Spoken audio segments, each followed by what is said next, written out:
25 sociétés à capitaux majoritairement congolais ont été recommandées pour des grands marchés par l'autorité de régulation de la sous-traitance dans le secteur privé au sein de l'entreprise principale Tenke Fungurume Mining. Objectif, assurer l'émergence d'une vraie classe moyenne congolaise, conformément à la vision du chef de l'État, Félix-Antoine Tshisekedi, à suivre dans ses journaux. Un trophée d'excellence a été décerné au DG de la Direction Générale de Recettes de Kinshasa, Michel Moussaka Maëlenkai, par une organisation dénommée Motoya Sika, les prix d'excellence congolais. C'est en guise des reconnaissances de ses actes posés depuis son avènement à la tête de cette régie financière. Le détail dans ces journaux.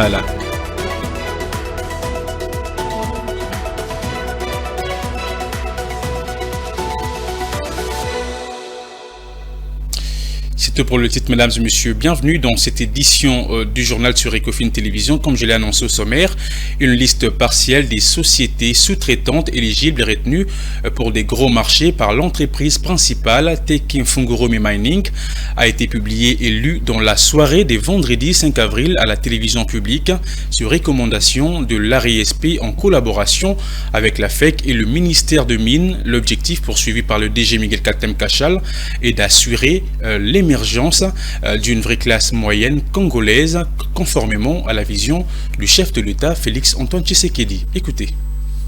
Considérant les conclusions issues des séances de travail tenues entre les dirigeants de l'autorité de régulation de la sous-traitance dans le secteur privé ARSP et ceux de la société Tenke Fungurume Mining, TFM en sigle, société principale œuvrant dans le secteur minier, vu la nécessité et l'urgence, décide.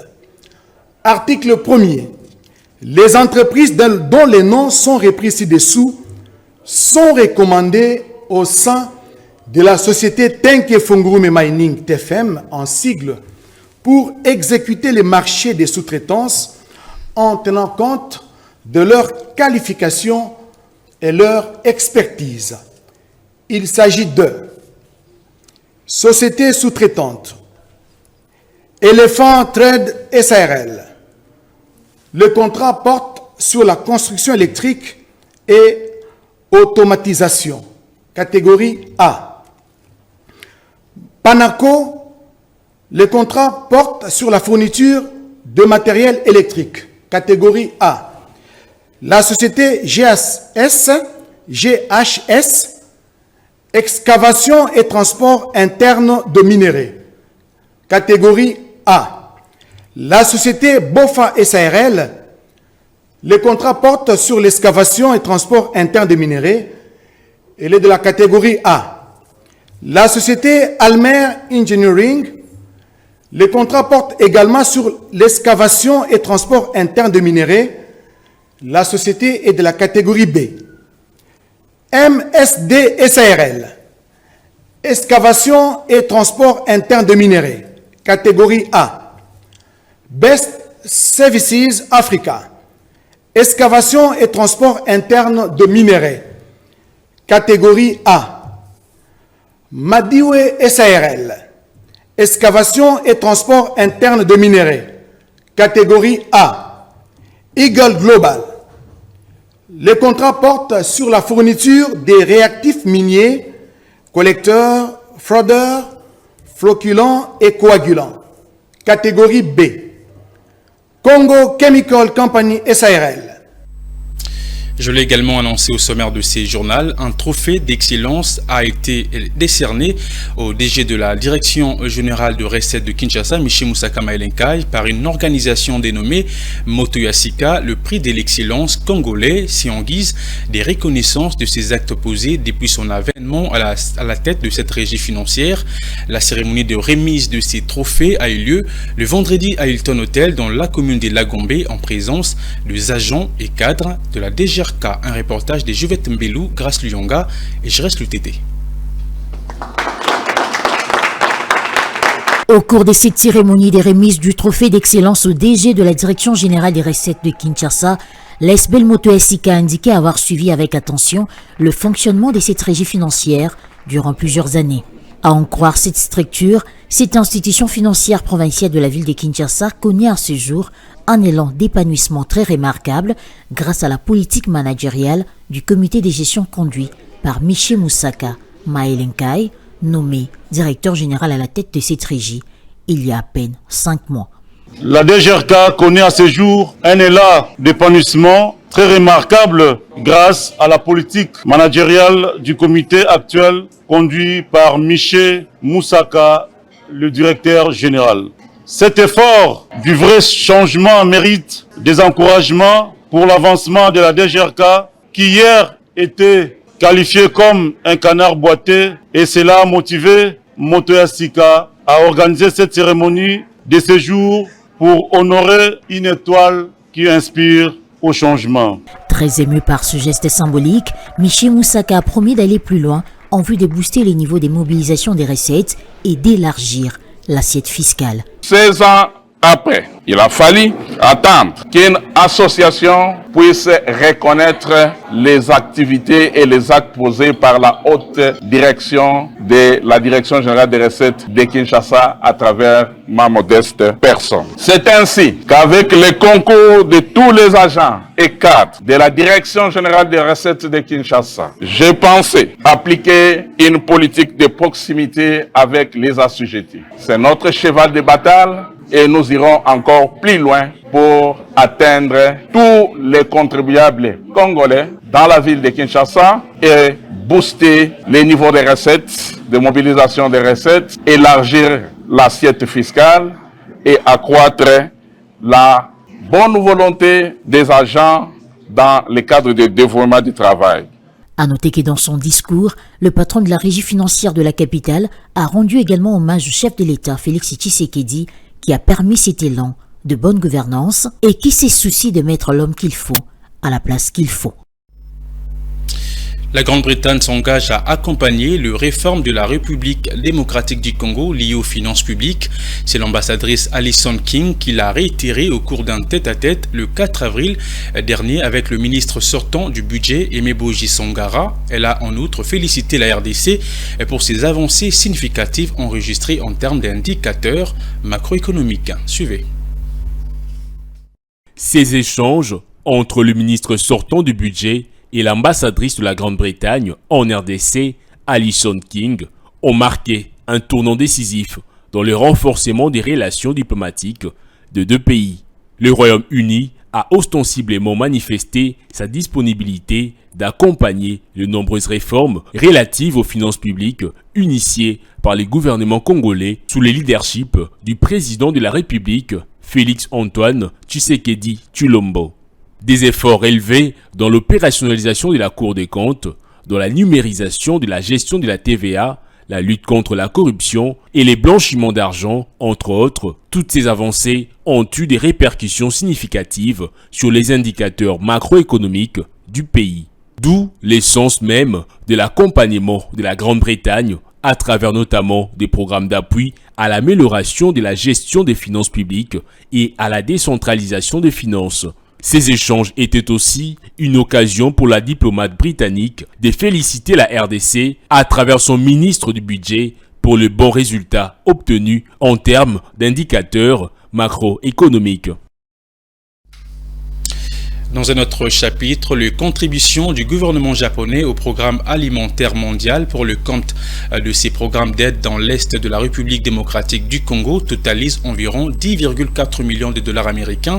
C'est ce qu'indique un communiqué du programme de l'Organisation des Nations Unies rendu public le 4 avril dernier. Ces financements du gouvernement japonais est essentiellement destiné aux activités d'alimentation scolaire et à l'aide d'urgence essentielle dans l'Est et au centre du territoire congolais. Le détail dans ses commentaires de Oseka Bomba. Ces financements contribuent à étendre la portée du programme d'aide aux personnes les plus à risque et apportent une aide immédiate aux communautés les plus vulnérables du pays. À en croire le PAM, qui s'est réjoui des dons du Japon en faveur des sinistrés de l'Est de la RDC, ces gestes salvateurs survient durant une époque où ces programmes de l'Organisation des Nations Unies fait face à des déficits de financement sans précédent, alors que plus de 6 millions de personnes sont sans foyer et 4,6 millions de cas d'enfants malnutris sont enregistrés dans tout le pays.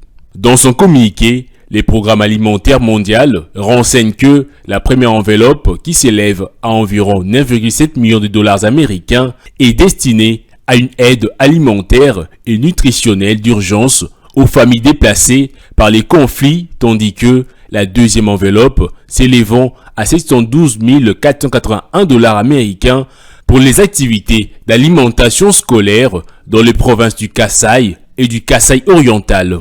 Ici est de noter que, sur l'ensemble du territoire de la RDC, le PAM apporte de l'aide alimentaire à 148 000 enfants dans 4 différentes provinces. Ces programmes de l'ONU prévoient de nourrir 600 000 enfants en 2024. Pour ce faire, il aura besoin d'une enveloppe supplémentaire de 548 millions de dollars américains pour maintenir ces opérations en RDC.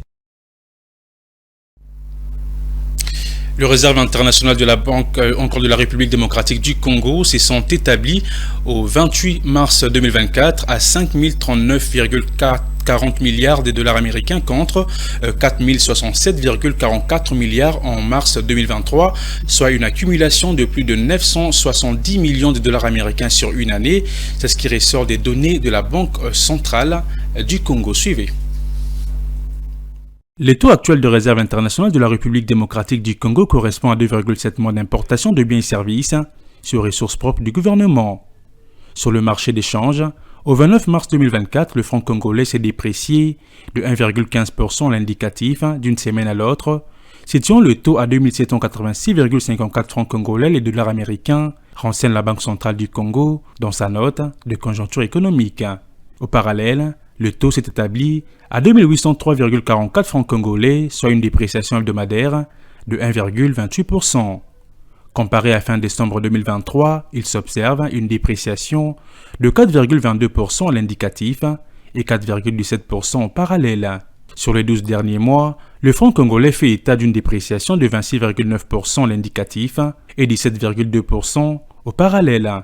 Notons que, dans les grandes villes de province, le taux de change moyen s'est situé à 2775,47 francs congolais, soit un taux de dépréciation hebdomadaire de 0,51%. Par ailleurs, au 27 mars 2024, l'exécution du budget en devises s'est soldée par un excédent mensuel de 30,32 millions de dollars américains, découlant de recettes de 209,96 millions et des dépenses de 179,64 millions. Ces soldes a porté l'excédent cumulé annuel du budget en devises à 31,2 millions de dollars américains.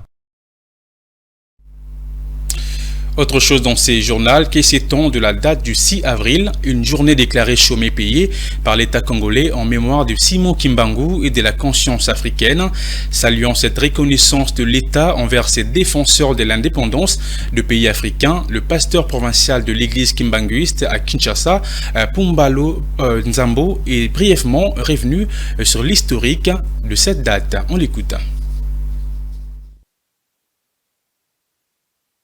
Le 6 avril, Kolo Yesu Christ apesaki musala na Tata Simon Kimbangu. Et bandeli ya ministère ya Tata Simon Kimbangu ezalaki le 6 avril. Nde Kolo Yesu Christ ayebisi ete lobi na tongo mama mula akende kobeta ngonga po ete musala ebanda. Nde na tongo mama mula abetaki ngonga. Tata Simon Kimbangu abimaki na tongo mpona kokende na mboka moko na wenze ya Nsona. Kuna Kolo Yesu Christ ayebisi ete zonga kende kobikisa mamaki ya tondo.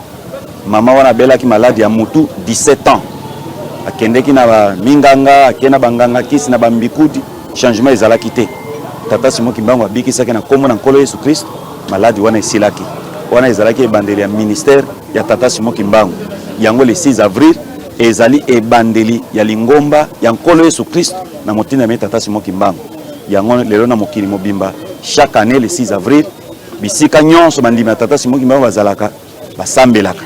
Biso na ville ya Kinshasa bande bautaka na ba province to mataka na sika lingomba ebandaki na nkamba Jerusalem ya sika pona kokende kokumisa lingomba wana pona kokende kokumisa misala ya Nkolo Yesu na motinda mene Tata Simon Kimbangu. Yango monaki lutte ya combat we ya salaki l'état congolais a moni grandeur ya Tata Simon Kimbangu nde andimaki ete banda mokolo lelo le 6 avril ekomi journée fériée chômée et payée pona biso eza esengo makasi tozotie na mabondeli tozolinga mokima biso ezana kimia ne makameza na este koka kosila pote motabune pona mboka eza tata Simon Kimbangu et pas na biso eza isengo makasi tozotie tango nyonso na mabondeli po asali biso likambo ya kitoko.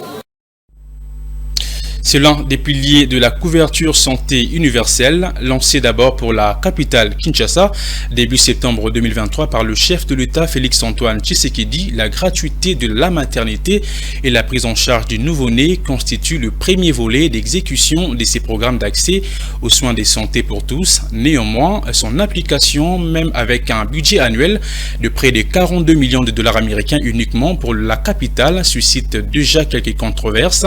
Au cœur de ces débats, les interventions des politiques, les différentes parties prenantes réunies courant 2024 révèlent des failles de la mise en œuvre de ces projets et la volonté de porter de mesures adaptées. Un reportage signé Igor Biwaka, Ozeka Bamba et Pichundita. Suivez.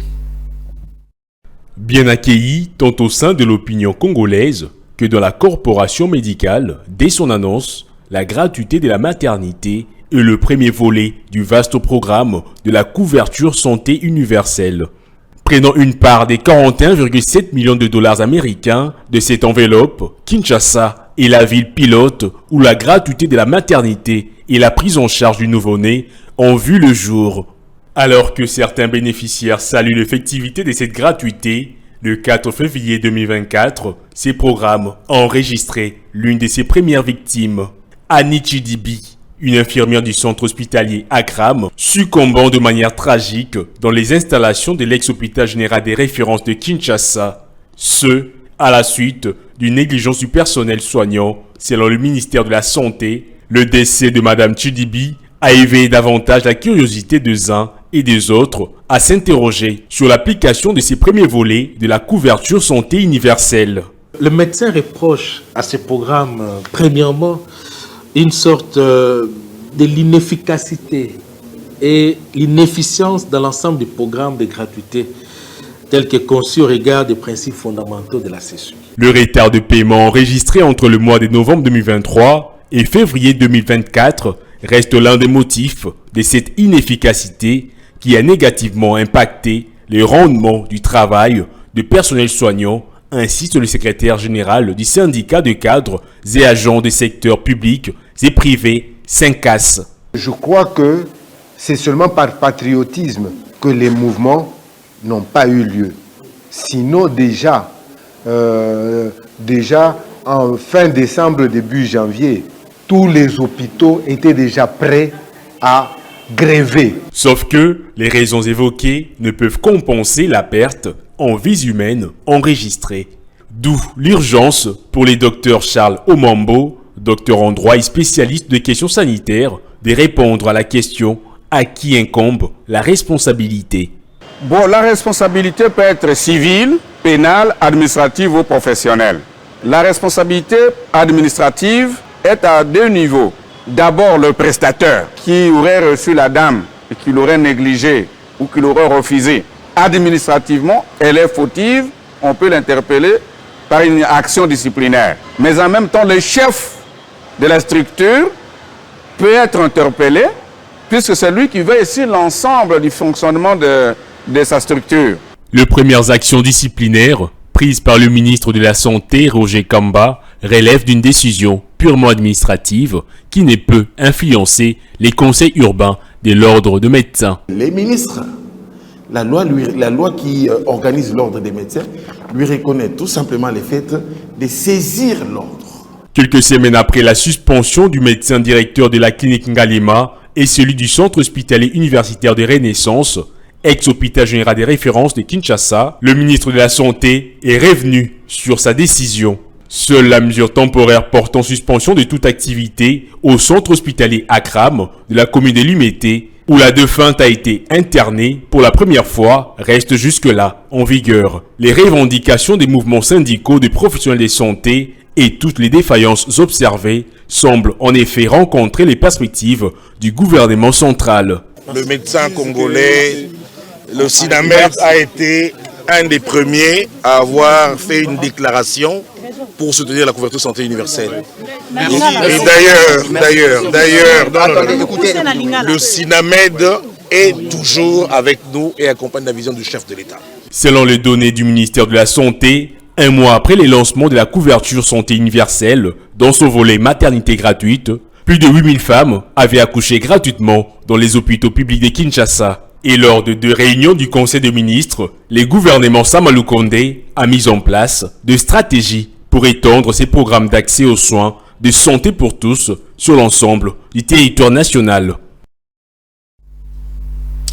Et pour terminer, le prix des plusieurs denrées alimentaires des grandes consommations, à l'instar de la farine de maïs, sont actuellement en hausse sur les différents centres de négoce à Kinshasa. Un sac de cet aliment de base coûte en ce début de mois d'avril 210 000 francs congolais, une situation qui affecte négativement les activités des commerçants de cette denrée, mais aussi le panier de la ménagère. Regardez.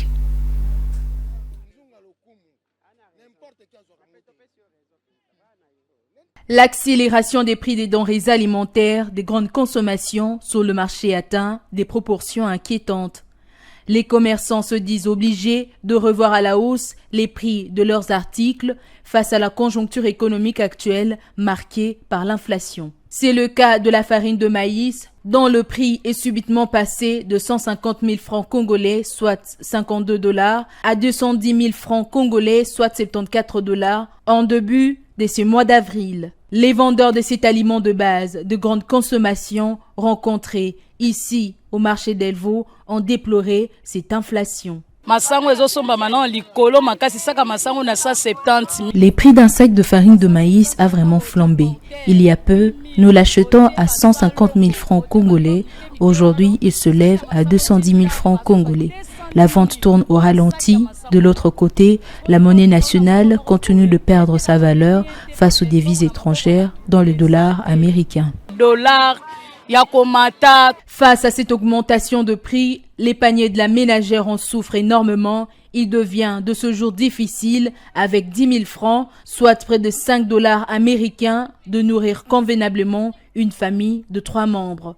Je suis venue ici pour acheter quelques articles, mais avec 10 000 francs, je ne suis pas en mesure de remplir mon panier. Cette somme est quasiment insuffisante. Soulignons que la note de conjoncture économique de la BCC à la dernière semaine du mois de mars fait état de l'inflation actuelle. C'est tout pour aujourd'hui, mesdames et messieurs, mais avant de nous quitter, le rappel du titre. 25 États capitaux majoritairement congolais ont été recommandés pour les grands marchés par l'autorité de régulation de la sous-traitance dans le secteur privé au sein de l'entreprise principale Tekefungrum Mining. Objectif, assurer l'émergence d'une vraie classe moyenne congolaise, conformément à la vision du chef de l'État, Félix Antoine Tshisekedi. Vous l'avez suivi dans ce journal. Un trophée d'excellence a été décerné au DG de la Direction Générale de Recettes de Kinshasa, Michel Moussaka Maëlenkai, par une organisation dénommée Motoya Sika, le prix d'excellence congolais, c'est en guise de reconnaissance de ses actes posés depuis son avènement à la tête de cette régie financière. Vous l'avez également suivi dans cette édition du journal.